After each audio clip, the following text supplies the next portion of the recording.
Welcome back to A320 Knowledge, your trusted source for Airbus expertise. Today, we'll be diving into the vertical FMA modes. The Flight Mode Annunciator, known as the FMA, sits at the top of the primary flight display, the PFD. It displays the status of the auto thrust and autopilot modes and is split into different sections. The FMA remains the main reference for the pilots regarding the status of the autoflight system and is a key part of Airbus's automation philosophy. Column 2 of the FMA displays the vertical modes. Active modes are displayed in green on the first row, whilst armed modes are displayed in either blue or magenta on the second row. Magenta FMAs are associated with altitude constraints. Some FMAs are a combination of vertical and lateral modes, such as the land FMA. Let's go through each FMA mode one by one. The first mode we are starting with is the most complex. The SRS mode is displayed in green in 3 scenarios, either when the takeoff or go-around phases are activated or when the reactive wind shear phase is engaged.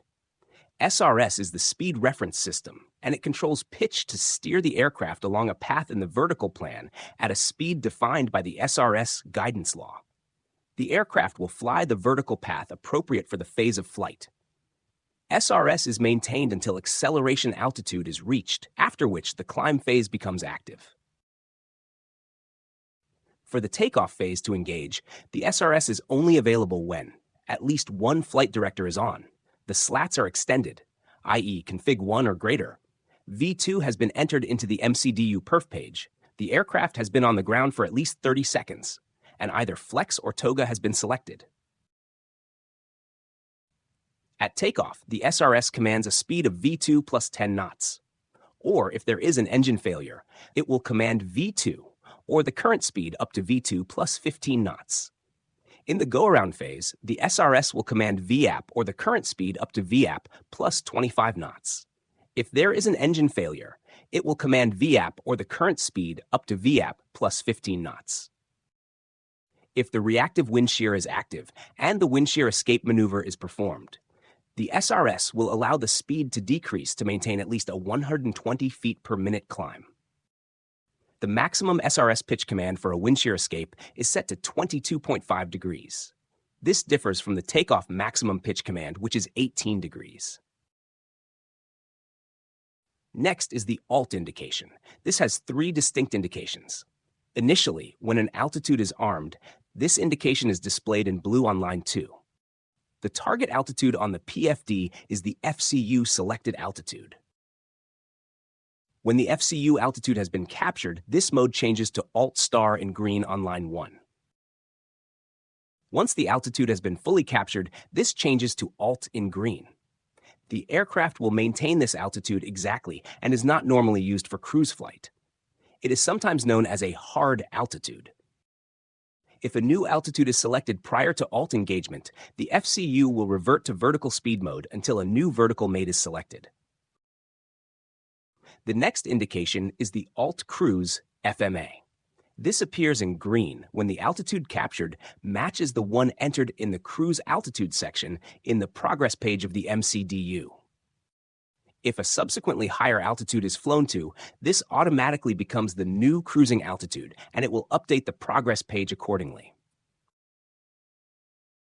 In this mode, the aircraft will maintain a soft altitude, normally within plus or minus 50 feet of the FCU selected altitude. This is primarily to reduce constant power changes when attempting to exactly hold an altitude. Altitude constraints can be placed into the flight plan section of the MCDU to comply with certain altitude restrictions on departures and arrivals. When approaching an altitude constraint, the Alt constraint appears on line 2 of the FMA in magenta.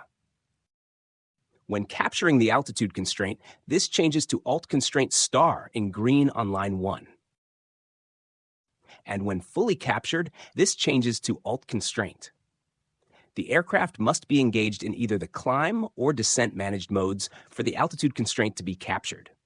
If in any of the selected modes, the constraint will be ignored, and the FCU altitude will be targeted.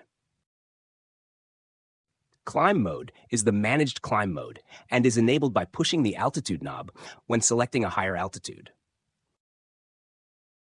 A climb utilizing the climb profile speeds at climb thrust will be flown. The lateral mode nav must be engaged for the climb mode to engage. If nav mode is lost or changed, climb will revert to open climb. As stated earlier, when in climb mode, all constraints will be met. Open climb mode is the selected climb mode and is enabled by pulling the altitude knob when selecting a higher altitude.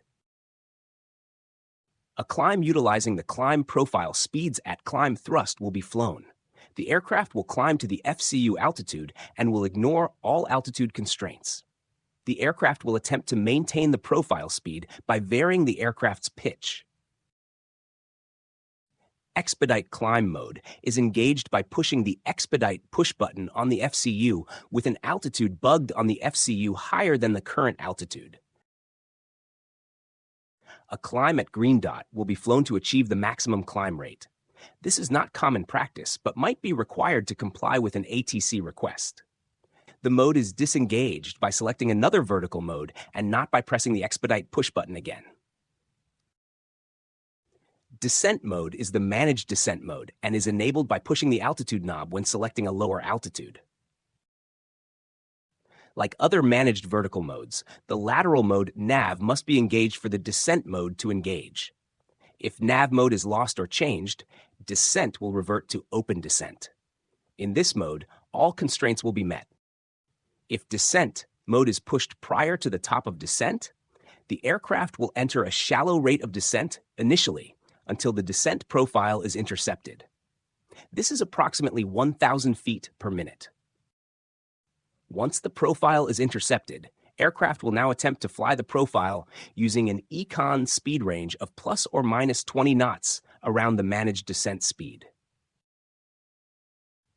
The vertical navigation calculates an idle descent from the top of descent to the first constraint. Then afterwards, a geometric, i.e. straight line, descent is flown for the next segment.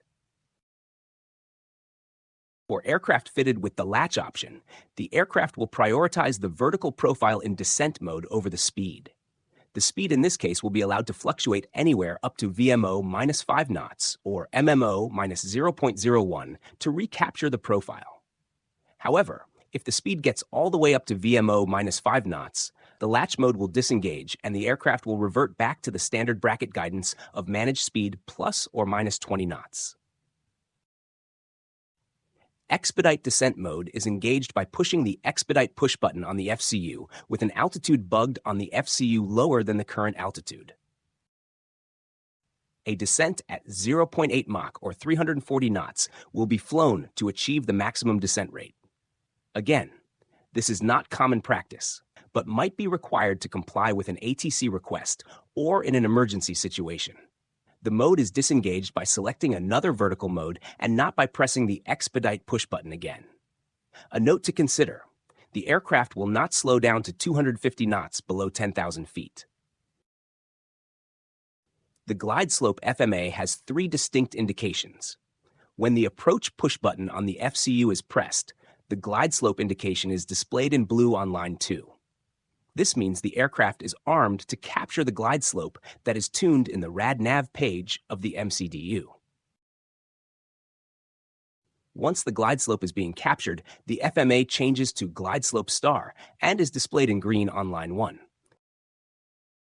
Once it has been fully captured, this changes to glide slope in green. When in this mode, the aircraft will ignore all FCU selected altitudes and will maintain the glide slope. The vertical speed mode is engaged in green on line 1 of the FMA when the vertical speed selector on the FCU is pulled and the aircraft is in heading and vertical speed mode as per the FCU push button. The commanded vertical speed is displayed in blue on line 2. The aircraft will use pitch and thrust to maintain the selected vertical speed, and the airspeed is disregarded to maintain the desired vertical rate.